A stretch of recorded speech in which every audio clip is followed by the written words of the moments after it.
शिवाय गुरवे नमः। शिवाय गुरवे नमः। शिवाय गुरवे नमः। शिवाय गुरवे नमः। शिवाय गुरवे नमः। शिवाय गुरवे नमः। शिवाय गुरवे नमः। వితౌట్ లగేజే మనము ఆ యొక్క పరబ్రహ్మ దగ్గరికి అనండి, పరబ్రహ్మగా అనండి, జీవ బ్రహ్మైక్యము పూర్ణత్వము పొందగలుగుతారు. అంటే కనీసం దేహము నేను గాని దేహం ఉంది అన్న లేస మాత్రమైన ఏది ఉండరాదు. భావం లేస మాత్రంగా కూడా ఉండడానికి లేదు. అది ఉన్నా సరే అది పూర్ణత్వం కాదు. ఒక సన్న చిల్లున్నా కూడా కుండలో నీరు గాలి అయిపోతుంది, కదలక ఉండదు అది.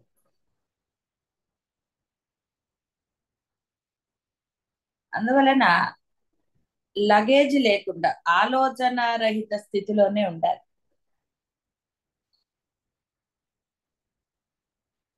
ఆ ఆలోచన రహిత స్థితే మిమ్మల్ని ఎక్కడికి చేర్చాలో అక్కడికి చేరుస్తుంది.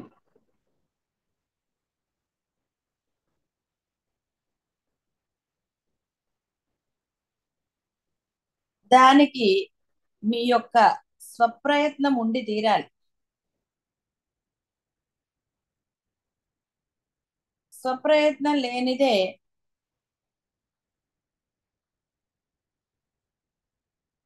మీకు లభించదు కాక లభించదు. పూర్ణత్వం మీరు ఎట్టి పరిస్థితుల్లోనూ పొందలేరు. బాహ్యంలో మీరు డబ్బులు ఇచ్చో ఏదో చేసో ఏదైనా పొందే అవకాశం ఉన్నది, మీరు కష్టపడకుండా.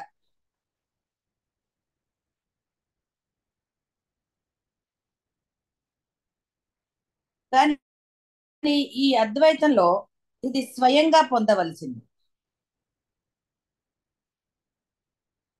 కాబట్టి స్వయంగా పొందవలసిన దానిని కూడా పరాన్న జీవుల్లాగా అని అనుకుంటే కుదరదు.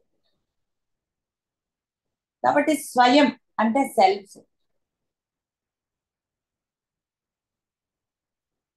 ఆ సెల్ఫ్ అసలైన సెల్ఫ్ ఏమిటో తెలిసిన తర్వాత ఇంకా ఈ దొంగ సెల్ఫ్లతోటి మమేకం కాదు. ఏదైనా సరే మీరు భయం అన్నా ఇంకోటన్నా విఘ్నం అన్నా ఏ పేరన్నా పెట్టండి,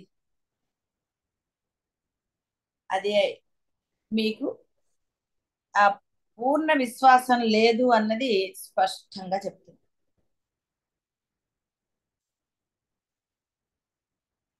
ఆ దృఢత్వం లేదు.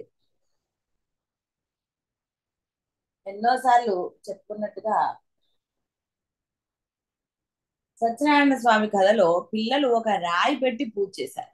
పూజ అంటే వాళ్ళ దగ్గర మంత్రాలు కూడా లేదు, ఒక విశ్వాసం.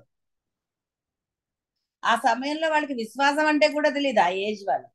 కానీ వాళ్ళు ఆ విధంగా భావన చేసినప్పుడు అందులోకి ఆ స్వామి వచ్చారు. చూసారా, భావనాగమ్య అని అమ్మ కూడా చెప్పి,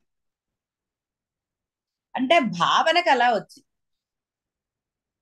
ఇక్కడ మీరు చేయవలసిన భావన నేను ఆ పరబ్రహ్మను అన్న భావన చేస్తూ కేవలం ఉండిపోతే పర్వాలేదు. అహం బ్రహ్మాస్మి అని మీరేం చేయకుండా ఉంటే నష్టమేం లేదు.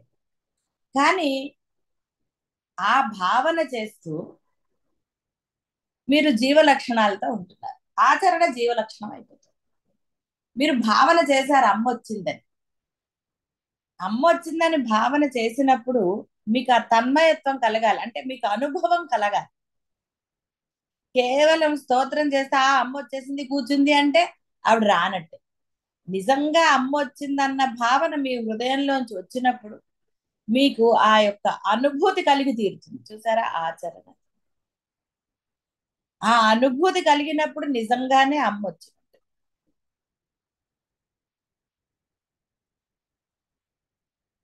అప్పుడు ఇక మీకు ఇక అది చెప్పక్కర్లేదు. నేను అనుభూతిని ఎలా చెప్పగలుగుతాను? చూసారా ఎక్కడైనా. అందువలన ఇక్కడ మీరు దీనిని ఆచరణలో పెట్టారు. బ్రహ్మభావన చేయండి, ఆచరణలో పెట్టండి.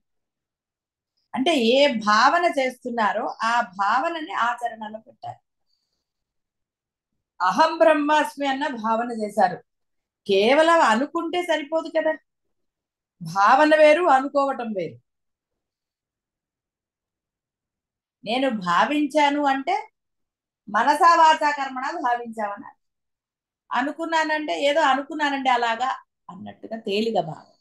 పదాల్లో కూడా అన్ని ఒకటే అర్థాలైనా దానిలో తేలిక భావము, కొంత గంభీర భావన, ఇవన్నీ అర్థాలు ఉంటాయి. కాబట్టి అనుకోవటం వేరు, భావించటం వేరు. భావన అనేది ఆచరణతో కూడింది, అనుభూతితో కూడింది. ఏదైనా అంతే, ఒక సిచ్యుయేషన్ ని మీరు గనక హృదయం నుంచి గనక స్పందన ఉంటే ఆ సిచ్యుయేషన్ కి తగ్గట్టుగా ఆనందమో ఏడుపో వస్తాయి. వాళ్ళు ఏడుస్తున్నారని మీరు మామూలుగా అనుకుని అయ్యో వాళ్ళకి బాధ వచ్చిందంటే మీకేం మీలో ఏం బాధ కలగదు. మీరు హృదయంలోంచి అనుకున్నారనుకో, భావించారనుకో, అప్పుడు ఆచరణ వస్తుంది మీలోంచి. లేకపోతే ఆచరణ ఎలా వస్తుంది? రాదు. కాబట్టి ఇక్కడ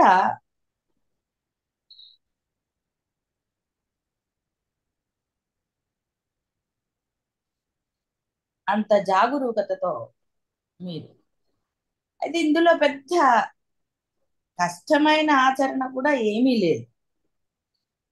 చాలా సులభమైనదే ఆచరణ.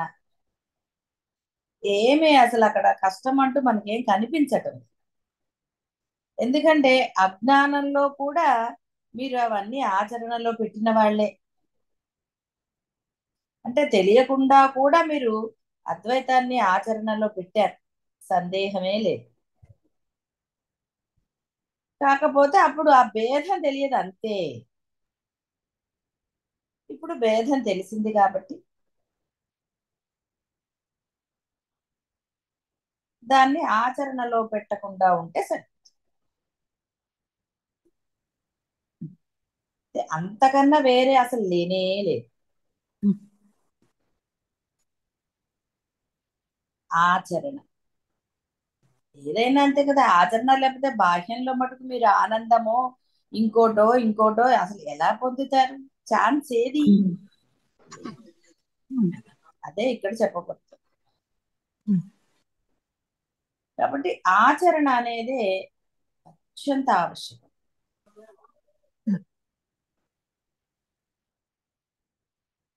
ఏది భావించారో అది.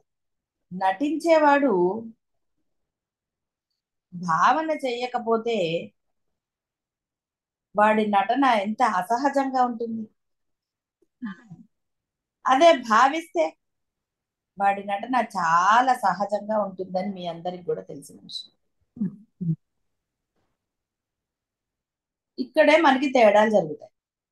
పాపం భావన లేదు కాబట్టి మీరు కూడా యాక్ట్ చేయలేకపోతున్నారు కదా. అదే భావన చేస్తే చక్కగా ఆచరణ సుసాధ్యం అవుతుంది. ఆచరణ సాధ్యమైతే వాడు నటించటం లేదండి, జీవించాడు అని డైలాగులు కొట్టట్లేదు బయట. అంతే సింపుల్ అది.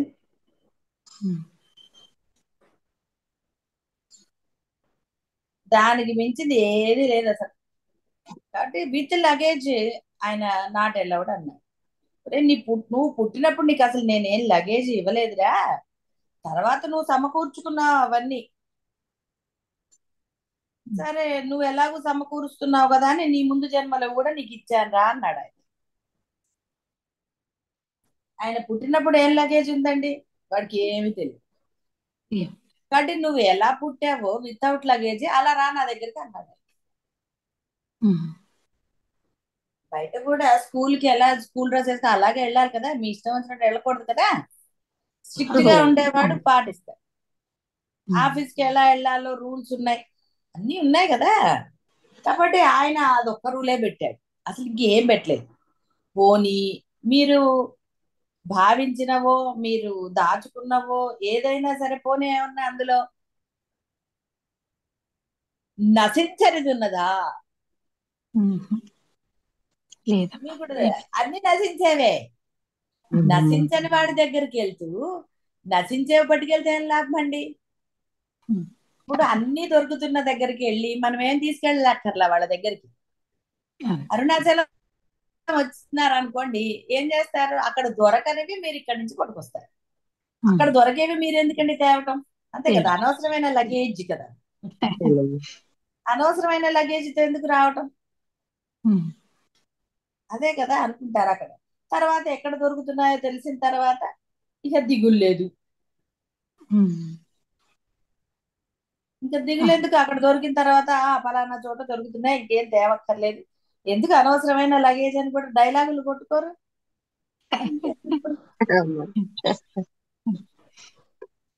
మరి ఆయన చెప్పాడు, ఒరే అన్ని నశించేవేరా, నేను నశించని వాడని, నీ దగ్గర ఏదైనా నశించని వస్తువు ఉంటే పట్రా అన్న.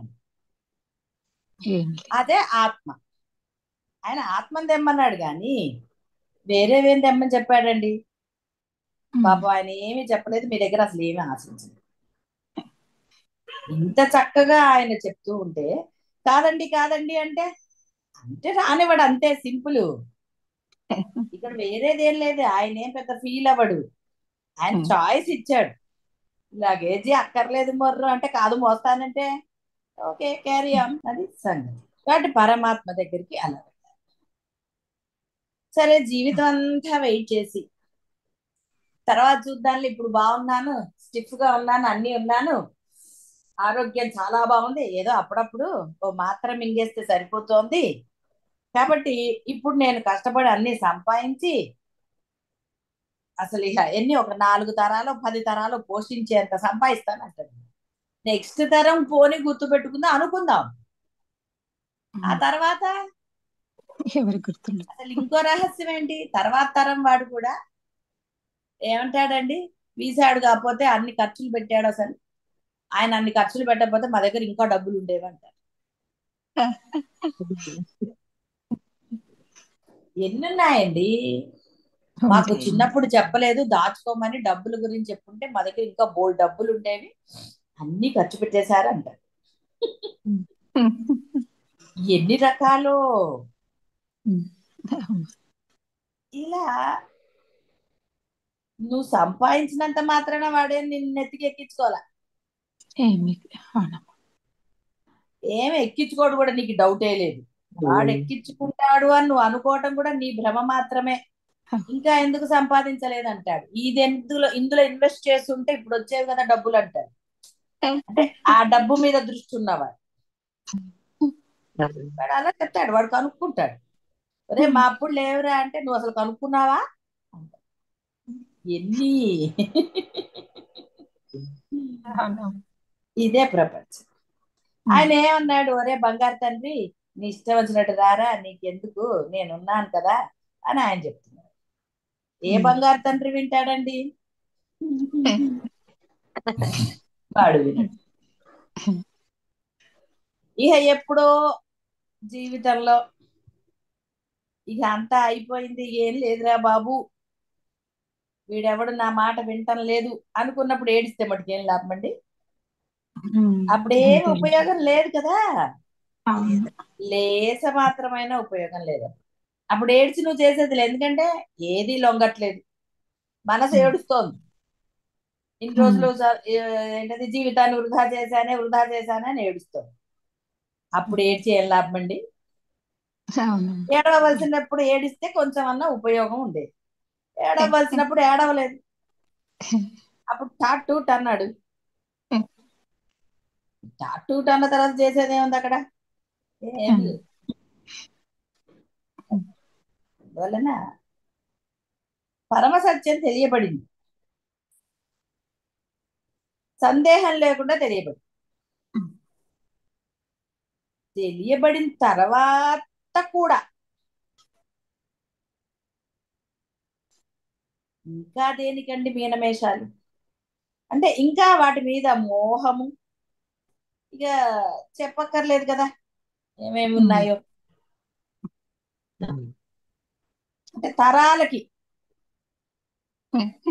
ఎందుకండి, నువ్వు సంపాదించినట్టే వాడికి కూడా ఆయన రాసి ఉంటాడుగా.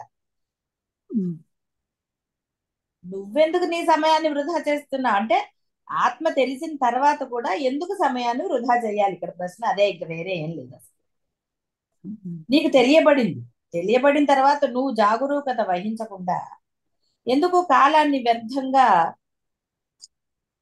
ఇచ్చేస్తున్నావు? పోనీ నువ్వు సంపాదించింది ఎవరి కోసమో, వాళ్ళు నీ కోసం ఈ అద్వైతాన్ని పొందింపజేయడానికి నీకేమన్నా ఇస్తారండి? నీకేమన్నా సాయం లేదు. చేస్తారా వాళ్ళు? అంటే వేరే వాళ్ళ వల్ల పొందదగింది కాదు కదా ఇది. ఉమ్, ఇది నీవు అవునమ్మా. మాత్రమే స్వయంగా చేసుకోవాల్సింది. అవును. ఇక్కడ ఇంకోళ్ళు ఏదో నీకు చేస్తారు అనడానికి అసలు ఎక్కడ లేదు, స్కోపే లేదు. వాడిని అంటవెందుకు? ఉమ్, పాపం వాడు పోని మంచి వాళ్ళే ఉండొచ్చు కొంతమందికి, కానీ అక్కడ స్కోపే లేదన్న తర్వాత ఉమ్, ఎలా కుదురుతుంది? నీకు అసలు కుదరదమ్మా. లేదు మొర్రో అంటుంటే వేరే వాళ్ళ వల్ల నువ్వు అసలు పొందలేవనేది శుభ్రంగా చెప్పారు, డౌట్ ఉమ్, లేకుండా చెప్పారు. ఉమ్, డౌట్ లేకుండా చెప్పిన తర్వాత కూడా ఇంకా నువ్వు సమయాన్ని వృధా చేసేసి వేస్ట్ కదా. వాళ్ళకి తెలియదు అవును. అనుకోవటం కూడా వృధానే. వాళ్ళకి ఉమ్, తెలిస్తే మటుకు ఏం చేస్తారండి? ఏం వాళ్ళకి తెలిసినా చేయలేరు. చేసేది ఏం లేదు అక్కడ. అవును. అవును. అది ఉమ్, అనుకోవటం కూడా, అనుకుంటే బాధ కదండి పాపం. అనుకుంటే బాధ కలగట్లేదు, అయ్యో వాళ్ళకి వస్తుంది. తెలియలేదే అని. వాళ్ళకి తెలిసినందువల్ల ఉపయోగం ఏంటి? వాడికి తెలియబడితే, అవును. అంటే వాడికి గనక ఆ బ్రహ్మ నియతిలో ఉంటే మీకు ఉమ్, ఉన్నట్టుగా వాడు తెలుసుకుంటాడు. వాడు ఉమ్, తెలుసుకోలేదని బాధపడటము కూడా సమయం వృధా. ఇప్పుడు ఉమ్. వాడేమంటాడు? ఒరే నీకు తెలిసిందిగా నువ్వేం చేసావంటే ఇంకేమన్నా అవును. ఉందా అసలు అక్కడ? ఏం లేదు. అవును. అందుకు మిమ్మల్ని అడగలేదు. అన్ని వింటున్నారు, మీరు ఎట్లా ఉన్నారు, మీ ప్రవర్తన ఎలా ఉంది అని అడగలేదు. అడుగుతారు, ఎందుకు అడగరు? మరి పొద్దుగూకులు ప్రవచనాలు వింటూ ఆచరణ మటుకు వేరేది ఉంటే ఏం లాభం అండి? విన్నదంతా ఎందులో పోసిన పన్నీరో ఏమిటో తెలియదు. కొంత ధైర్యంగా ఉన్నవాడు అడుగుతాడు. అంటే ఆనందంగా ఉండడానికి ఎన్నో అవకాశాలు మనకి పరమాత్మ అన్ని కల్పించాడు. కల్పించాక మనకేం పెద్ద దిగులండి అసలు? కాబట్టి దిగులు పడక్కర్లే. దిగులు పడకుండా మనం చేయవలసినది ఏమిటి? ఇందులోనే ఉండడం. అది. ఆచరణ పెట్టడం. ఆచరణలో పెట్టడం. ఉండటము అంటే ఆచరణ పెట్టడం. అమ్మా. అవును. ఆచా అంతే. వేదాంతుల్లాగా డైలాగులు కొట్టి ఏం ఉపయోగం లేదు ఇక్కడ. ఎక్కడుంది? ఉందా? లేదు కదా మరి. పాపం లేదు. ఆచరణలో పెట్టాలి కదా పాపం. అందువల్ల ఆచరణ అత్యంత ఆవశ్యం. దానంత సులభమైనది ఇంకొకటి లేదు కూడా అసలు. కొన్ని ఇంకోటి ఉంది అనడానికి ఎక్కడుందమ్మా? ఇలా పొందొచ్చు అని మీరు అనగలరా ఏదన్నా? లేదు. ఉంది ఇది మాత్రమే. కాబట్టి ఆ పరమాత్మ యందు సాధు పురుషులు, జ్ఞానులు వీళ్ళందరి యందు ఆ అకుంఠితమైన దీక్ష, విశ్వాసం ఉండాలి. అప్పుడు మీ యొక్క ఇంద్రియాలను మీరు కంట్రోల్ చేసుకోగలుగుతారు. ఇప్పుడు చేసుకోగలుగుతారు అంటే కూడా ఆత్మ వల్లే సాధ్యం. అది మీ అంతటా మీకు ఏదైనా అవుతుంది, మీ ప్రయత్నం. మీ ప్రయత్నానికి వాళ్ళు సహాయం చేస్తారు. కాబట్టి ఆ ఉపాయాలు అంటే వివేక విచక్షణాలు, యుక్తులు అని చాలా సార్లు వచ్చింది కదా. అవన్నిటి మీద అప్పుడు శ్రద్ధ కలుగుతుంది. ఏ ఉపాయం చేసుకోవాలి, ఏ టైంలో నేను సాధన ఇంట్లో వాళ్ళ డిస్టర్బెన్స్ లేకుండా చేయగలుగుతాను, ఏ ఫంక్షన్లు ఎగ్గొట్టగలుగుతాను, అలా ఉపాయాలు తెలుస్తాయి. లేదనుకోండి ప్రతిదీ మనకి ఇంపార్టెంటే అనిపిస్తుంది కదా. అవసరం లేని వాటికి కూడా వెళ్తారు కదండి. తర్వాత అంటారు అనవసరంగా వెళ్ళాను, అనవసరంగా ఏదో గిఫ్ట్ కూడా ఏమీ బాగలేదు.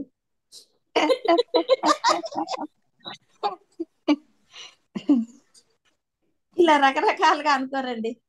అందులో భోజనం కూడా బాగాలేదు అనుకోండి. అనవసరంగా ఏ హోటల్కి వెళ్ళి తింటే ఇంకా ఇంత బాగుండేది, ఇక్కడికి వచ్చే ఏమిటో ఒక్కటి బాగాలేదు అంటారు. ఇలా ఎన్ని ఉన్నాయి చెప్పండి.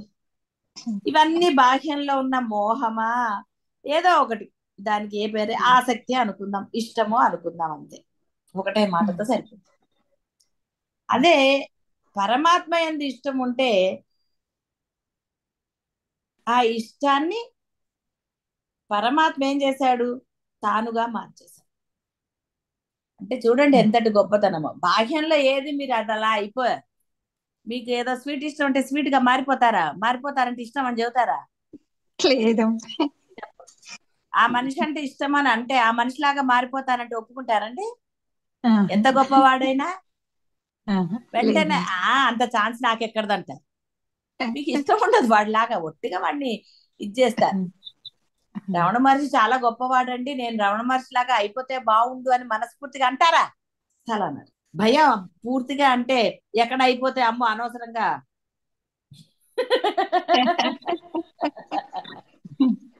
ఎన్ని ఉంటాయండి ఇవి సంగతి.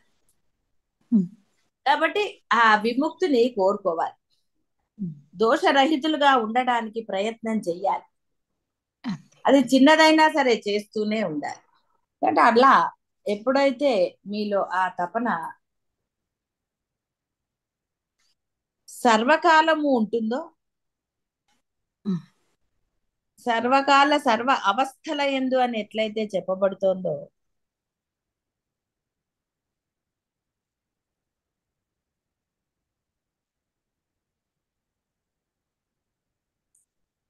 అప్పుడు తప్పక మీరు దాన్ని పొందుతారు. ఎందుకంటే సర్వోత్కృష్టమైనది, దానిని మించింది లేనే లేదు అన్న సంగతి సత్సంగంలో ఉన్న వాళ్ళందరికీ తెలుసు. తెలియని వాళ్ళు ఎవ్వరూ లేరు, అందరికీ తెలుసు. కానీ తెలిసిన ఇంకా ఈ బాహ్య ప్రపంచం మీద మోహము, భయము, రకరకాలు అంటే ఆసక్తి ఉంది. ఇంకా కొంచెమే అన్నా కూడా ఉపయోగమేం లేదు.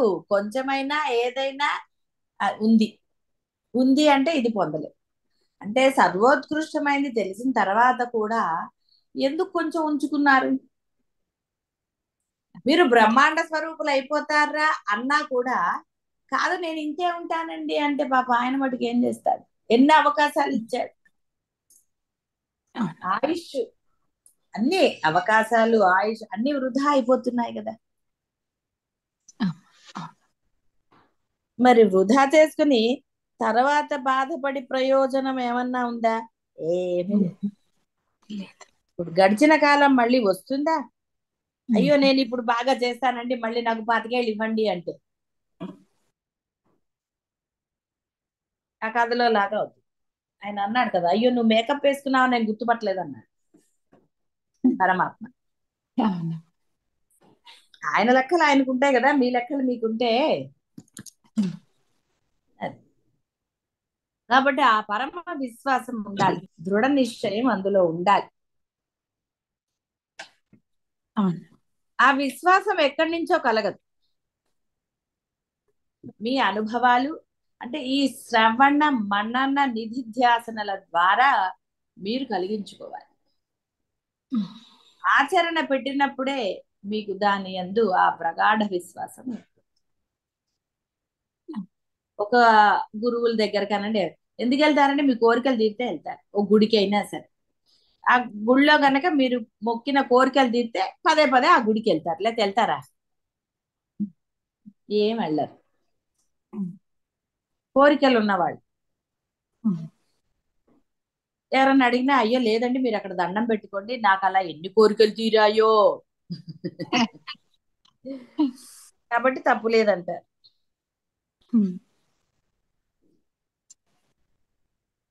అంతేగాని ఆ పరమాత్మ యందు విశ్వాసం పెట్టుకోరా, నువ్వు గుడికి వెళ్ళకపోయినా సరే నీవు ఉన్నతిని పొందుతావు, లేదా నీ కోరికలు తీరుతాయని అంటారా? దేవుణ్ణి నమ్మండిరా మీ కోరికలు తీరుతాయి, అప్పుడు వెళ్ళకపోయినా పర్వాలేదని చెప్పగలుగుతారండి? చెప్పరు. అమ్మ. ఎందుకంటే మీకు కోరిక మీద శ్రద్ధ, భక్తులు, విశ్వాసం ఉన్నాయి కాబట్టి కోరికనే హైలైట్ చేస్తారు. కోరిక హైలైట్ చేసిన తర్వాత అందుకని ఆ గుడి అంటారు, ఆ దేవుడు అంటారు. సింపుల్. ఇప్పుడు ఒక కోరిక ఇప్పుడు 10 తిరిగాయి, ఒకటి తీరలా, ఇక చూడండి ఉందే వీడికి నలుగురితో. వాడు అంటాడు అయ్యో అదా ఈ గుళ్ళో అయితే తీర్చిందండి అంటాడు. అంతే, అక్కడ పరిగెడతాడు వీడు. అప్పటి వరకు ఈయన మన కోరికలు తీర్చాడు, ఇది ఎందుకు తీర్చలేదన్న విచక్షణ ఉంటుందా? ఉండదు. ఆ రెండో గురికి పరిగెడతాడు. ఇదే జరుగుతుంది. బాయ్. కాబట్టి ఈ మనోవృత్తులను, ఇంద్రియాలను అన్నిటినీ కూడా నశింపజేసుకోవాలంటే అర్థం ఏమిటి? అవి ఎలా నశిస్తాయండి? మీరు వాడుతున్నంత కాలం నశించవు. అయితే ఎలా అయితే ఈ సూర్యచంద్రులు వాళ్ళ యొక్క సమయాన్ని బట్టి వచ్చేస్తూ ఉంటారు, వెళ్ళిపోతూ ఉంటారు, గాలి అలాగే, ఎలాగైతే బ్రహ్మనీతి ప్రకారం కొన్ని జరుగుతున్నాయో మీ ప్రమేయం లేకుండా, అదే విధంగా మీ ప్రమేయం లేకుండా ఉండాలి. అంటే ఈ ఐడెంటిటీతో మీరు వ్యవహరించడం మానేయాలి. ఐడెంటిటీతో మీ యొక్క ఆలోచనలు, భావనలు, మీ యొక్క కార్యాలు ఏవి ఉండరు. ఐడెంటిటీ అనేది తీసవతల పారేయాలి. ఆఫీస్కి వెళ్ళినప్పుడు కూడా ఐడెంటిటీ వేసి తిరుగుతారండి ఇంట్లో? లేదు. ఇంట్లో ఉన్నప్పుడు ఐడెంటిటీ అక్కర్లేదు కదా. లేదు. మీ సహజంగా మీ ఐడెంటిటీ ఏంటో మీ ఇంట్లో వాళ్ళందరికీ తెలుసు. చిన్నపిల్లలు చూడండి, పేరు పెట్టి పిలిచినప్పుడు ఆనందిస్తారు, వాడికి తెలియక పిలిచాడు కదా అని కదా. అదే వాడు కొంచెం పెద్దగా మిమ్మల్ని పేరు పెట్టి పిలిస్తే ఊరుకుంటారు మీరు? ఊరుకో. చూసారా? అంటే ఐడెంటిటీ ఏ సమయాల్లో మీరు ఒప్పుకుంటున్నారు, ఏ సమయాల్లో ఒప్పుకోవటం లేదు. అంటే ఒక చిన్న పసిపిల్లవాడు, ఏమీ తెలియని వాడు, అంటే వాడు మనము జ్ఞాని లక్షణాలు కన్నప్పుడు చెప్తూ ఉంటాం. అంటే చూడండి, వాడు పెద్ద అయ్యాడంటే వాడికి జ్ఞానం వచ్చిందని కాదు అర్థం, అజ్ఞానం పెరిగిందని అర్థం. అజ్ఞానం పెరిగాక మీలో కూడా అజ్ఞానమే ఉంది కాబట్టి అప్పుడు వాడి పేరుతో పిలిస్తే మీరు ఒప్పుకుంటారా? ఏం ఒప్పుకోరు. ఏదో కొందరు ఇళ్లలో వాళ్ళు అలా పిలుస్తారు, ఏదో అంటారు, వాటిని వదిలేండి. సర్వసాధారణంగా జరిగేది చెప్పుకోవాలి. అదే ఐడెంటిటీ లేని వాళ్ళు పెద్ద ఏం పట్టించుకోరు. ముఖ్యంగా మన ఏజ్ లో ఎప్పుడు చెప్తూ ఉంటాం కదా. అంటే ఐడెంటిటీ లేకుండా ఎవరైతే ఉంటారో, ఉద్యోగానికి వెళ్ళినప్పుడు ఇవాళ రేపు వేసుకోవాలి కాబట్టి మెళ్ళో ఐడెంటిటీ కార్డు వేసుకుని వెళ్ళవచ్చు. అదేం పెద్ద దోషం ఏం కాదు అక్కడ. ఆ ఐడెంటిటీ తోటే నేను అంతా వ్యవహరిస్తాను అంటే నువ్వు ఆఫీస్ లో పాసివి, ఇంట్లో బయట షాప్కి వెళ్ళి అన్ని అంటే ఊరుకుంటారండి వాళ్ళు? లేదమ్మా. పోవయ్యా అంటారు. అందువల్ల ఎక్కడ ఐడెంటిటీనో అక్కడ బాహ్య ప్రపంచంలో దాన్ని వాడుకోవాలి. అయితే నువ్వు బ్రహ్మంగా సర్వకాల సర్వావస్థల్లో ఉండాలంటే నీకు అసలు ఐడెంటిటీ అనేది ఎప్పుడు ఉండకూడదు. వ్యవహార దృష్ట్యా నువ్వు చెయ్యవచ్చు. వ్యవహార దృష్ట్యా ఇవన్నీ ఉంటాయి. ఇవన్నీ చాలా బ్రహ్మనీతి ప్రకారం సూర్యచంద్రులు. మీరు సూర్యుడిని తిట్టినా ఆయన ఏం పట్టించుకోడు, నమస్కారం చేసినా ఏం లేదు. నమస్కారం చేస్తే అందులో ఉన్న ఆ దైవశక్తి మీకు సహాయం చేస్తుంది. పాపం చూడండి, తిట్టినప్పుడు ఆ దైవశక్తి మీకు హాని చేయటల్లా. అంటే దైవము అంటే బ్రహ్మతత్వమే, అది కేవలం కరుణ మాత్రమే. ఎన్నిసార్లు తిట్టుకుని ఉంటారండి సూర్యుడిని? వానని ఎన్నిసార్లు తిట్టుకుని ఉంటారు? ఇలా బ్రహ్మనీతి ప్రకారం ఉన్న ప్రకృతిని చాలా సార్లు తిట్టుకున్నారు.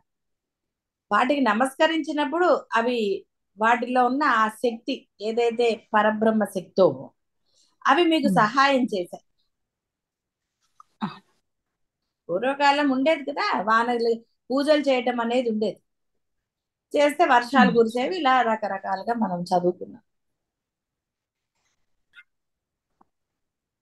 ఆ విధంగా మీలో ఎప్పుడు కూడా ఆ బ్రహ్మశక్తి అంటే ఆ యొక్క ప్రేమతత్వం ఎప్పుడు ఉండాలి. ఉంటే అది అలవాటైపోయిందంటే అది ఆచరణలో పెట్టడం వలన మీరు బ్రహ్మములుగానే మిగిలిపోతారు. కీటక భ్రమర న్యాయం అనేది తిరిగి తిరిగి తిరిగి అవట్లా పాపం.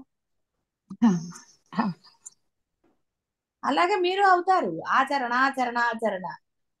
అది మాత్రమే పెట్టండి, ఏం పర్వాలేదు. అవతల వాళ్ళు తిట్టచ్చు, అవమానాలు జరగచ్చు, ఎన్నో ఉంటాయండి. దేహమే నీది కాదన్న ఇది లేనప్పుడు వాడు అవమానిస్తే నీకేమిటి, ఇది చేస్తే ఏమిటి? కాబట్టి అవమానమనో గౌరవమనో ఇంకోటన్న భావనే నీకు రానప్పుడు నీవు భ్రమవే. ఎందుకంటే ఇక్కడ చెప్తూనే ఉన్నాం కదా, సూర్యుడు ఏమన్నా మీరు సూర్యుని తిట్టినప్పుడు సూర్యుడు ఏమన్నా వచ్చి మిమ్మల్ని కాల్చేశాడా? లేదు. అని ఏం అనలేదు పాపం. బ్రహ్మం అంటే అదే. అందుకే సద్గురువులైనా జ్ఞానులైనా ఎవరేమన్నా అన్నా కూడా వాళ్ళు పట్టించుకోరు. ఒక మహాముని అప్పుడు మనం చెప్పుకున్నాం, తిట్టాడు, అది ఉమ్మి వేశాడు కథలు. అయితే కథ అంటే చెప్పాను కదా జరిగింది. వాళ్ళేం దాన్ని అన్నారు, నేను స్వీకరించలేదు కదా, అసలు నాకేముందని నేను స్వీకరిస్తాను, నా దగ్గర మనసు లేదు, దేహము లేదు. కాబట్టి కానీ మిగతా వాళ్ళు అనుకుంటారు, ఇదేమిటి ఇన్నన్నా కూడా ఏదో ఆశించి ఉంటాడు ఆ గురువు, అందుకే ఎవరు ఎన్ని చేసినా అని అనుకోనిగాక. వీడు అనుకున్నాడనో వాడు అనుకున్నాడనో వాళ్ళ సహజ లక్షణాన్ని వాళ్ళు ఎందుకు వదిలేసుకుంటారండి? బ్రహ్మతత్వాన్ని చంద్రుడు వదిలేశాడా? ప్రకృతి ఎవరు వదిలేశారు? బ్రహ్మ నియతి ప్రకారం పనిచేసే వాళ్ళు ఎవరైనా వదిలేశారా? మీరు మా గుళ్ళల్లో కొలిచే దైవమైనా, మీరు ఆరాధించేదైనా, ఎవరైనా సరే వాళ్ళు వాళ్ళ యొక్క ఆ తత్వాన్ని మానేశారా? మీరు తిట్టారని కానీ ఇంకోటని కానీ ఎవరు వాళ్ళ తత్వాన్ని వాళ్ళు మార్చుకోరు. ఎందుకు? వాళ్ళందరూ బ్రహ్మస్వరూపులే. బ్రహ్మ ఈ రూపంతో నువ్వు ఇక్కడ ఉండరా, ఈ పని చెయ్యి అన్నాడు అంతే. తాను బ్రహ్మమే, తానే బ్రహ్మమే. ఒక సూర్యుడిగా మీకు వెలుతురునిస్తున్నాడు. బ్రహ్మమే ఒక చంద్రుడిగా రాత్రులు మీకు వెన్నెల అనండి, చల్లదనం అనండి, వెలుతురు అనండి ఇస్తున్నాడు. ఇలా బ్రహ్మము తాను అనేక రూపాలుగా ధరించి, ఎందుకంటే ఈ సృష్టి నీవు కూడా ఆయన రూపమే, సందేహమే లేదు, అంతా ఉన్నది ఆయనే. కాబట్టి బురద ఆయనే, బురదలో పురుగు ఆయనే, గర్భగుడిలో పరమాత్మ కూడా, దేవుడు కూడా ఆయనే. గుళ్ళల్లో అండి మీరు పూజలు చేసినా ఏది చేసినా ఆయన ఏమన్నా అంటాడండి? చెయ్యకపోయినా, మీరు దండం పెట్టినా పెట్టకపోయినా, 10 రూపాయలు వేస్తానన్న వాళ్ళు 1 రూపాయి వేసినా ఏమన్నా అన్నాడా? 2 కొబ్బరి చిప్పలు పట్టుకెళ్ళినా ఏమన్నా అన్నాడండి ఆయన? ఆయన ఏం మాట్లాడలేదు. మీరు ఏది చేసినా ఆయన ఏం మాట్లాడలేదు. మీ కర్మానుసారం మీరు అనుభవిస్తారు అంతే తప్ప ఆయన వల్ల ఆయన ఆగ్రహించాడంటే అనడానికి లేదు. అయితే సత్యనారాయణ స్వామి కథలో మీకు ఎందుకు చెప్పారంటే, ఇలా అనవసరమైన కర్మలు ఎందుకురా అనుభవించటం, ఆ పరమాత్మను ప్రసన్నం చేసుకుంటే దాని నుంచి నువ్వు తప్పించుకోవచ్చు అని చెప్పడం అంతే. ఆయన ఆగ్రహిస్తే వాడు అసలు వ్యాపారం చేయగలుగుతాడా? ఏం చేయగలుగుతాడండి? ఎంత అనుగ్రహం ఇచ్చాడు, గుర్తు చేశాడు అంతే. ఇప్పుడు మీరు మొక్కులు మొక్కినా తీర్చకపోతే ఆయన ఏమన్నా అన్నాడు? ఇన్ని సంవత్సరాలు ఇప్పుడు మీరు అందరు చెప్తున్నారు కదా మొక్కుకున్నాం అదే కదా, కానీ మీకు ఉన్నతినే కలగచేశాడు కదండి పాపం. అవునమ్మా. ఎవరికైనా సరే ఆయనే మిమ్మల్ని ఆగ్రహించలేదు, మంచి మార్గంలోకి తీసుకొచ్చాడు కదా. అదే వాళ్ళ గొప్పతనం. మరి ఆ గొప్పతనం మీకెందుకు లేదు? అవతల వాడు తిట్టాడని వాడిని అనటం ఎందుకు? అవతల వాడు నీకు అనుకూలంగా లేడని వాడి మీద ద్వేషం ఎందుకు? అవాకులు చెవాకులు దేనికి? అది వాడి సంస్కారం అండి. ఆ చెట్టుకు మీరు నీళ్లు పోసినా పొయ్యకపోయినా మీ ఇంట్లోనే ఉంది ఆ చెట్టు. అది వర్షాలకి పాపం అది పెట్టుకుని, ఏదో కొన్ని చెట్లు చూడండి నీళ్లు పోయినా, కానీ పళ్ళు మీరు కోసుకుంటే టాట్ నువ్వు నాకు నీళ్లు పోసావా అంటే. మరి అట్లాంటప్పుడు పక్కింటి వాళ్ళు కూడా కోసుకుంటే ఏం మాట్లాడలేదు కదండి. చూసారా? బ్రహ్మనేది ప్రకారం ఉన్నవి ఏవి వాటి ఆ సహజ లక్షణమైన బ్రహ్మత్వాన్ని మార్చుకోలేదే, అలాగే ఉన్నాయి కదా, ఎంత చక్కగా ఉన్నాయి. కానీ బ్రహ్మస్వరూపులై మీరు అవి రూపాలు ఉన్నాయి కానీ వాటికి ఇంకా వేరేవేం లేవు, తత్వంగా ఉన్నాయి అంతే. అవి వాటిని చూసి మీరు నేర్చుకోవాలని బ్రహ్మం అవన్నీ. కానీ మీరు ఆ యొక్క ఆచరణ పెట్టడానికి, అంటే ఆచరణ యోగ్యమైన దేహం మీకున్నది, వాటి వేటికి లేదు ఆచరణ యోగ్యమైన దేహం, వేటికి లేదు, లేదు. ఎక్కడా లేదు, దేవతలకు కూడా లేదు ఆచరణ యోగ్యమైన దేహం. కానీ మీకు ఆచరణ యోగ్యమైన ఒక స్వరూపాన్ని ఆయన ఇచ్చారు. వివేక విచక్షణాలు ఇలాంటివన్నీ ఎన్నో ఉన్నాయన్నారు మీరు. ఒరే అవన్నీ కూడా ఈ ఆచరణకు ఉపయోగించి అన్నాడు. ఆయన ఏమనలేదు.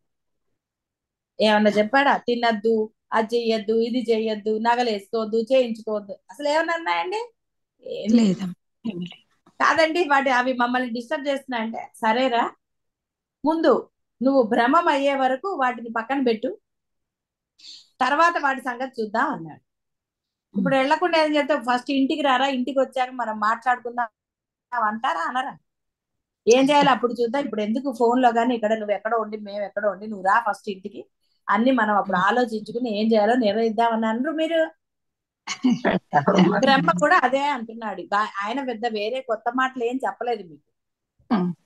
ఆయన ఏమన్నాడు? ఒరే ఫస్ట్ బ్రహ్మం అవ్వరా అంటే ఆయన ఇంట్లోకి రారా అన్నాడు. నువ్వు నేను సమానమే కాబట్టి రా, అప్పుడు మనం తీరిగ్గా నీ ఆస్తులు ఏం చేయాలి, నువ్వు దాచుకున్నావో దాచుకోలేదో నీ మనసులో అవన్నీ తర్వాత చూద్దాం అన్నాడు. ఆయన ఏం తీసేసుకుంటాను అంటలేదు. నీకే ఉంచాడండి. మీరు బ్రహ్మం అయితే అన్ని లాక్కుపోయాడా? లేదు. లేదు.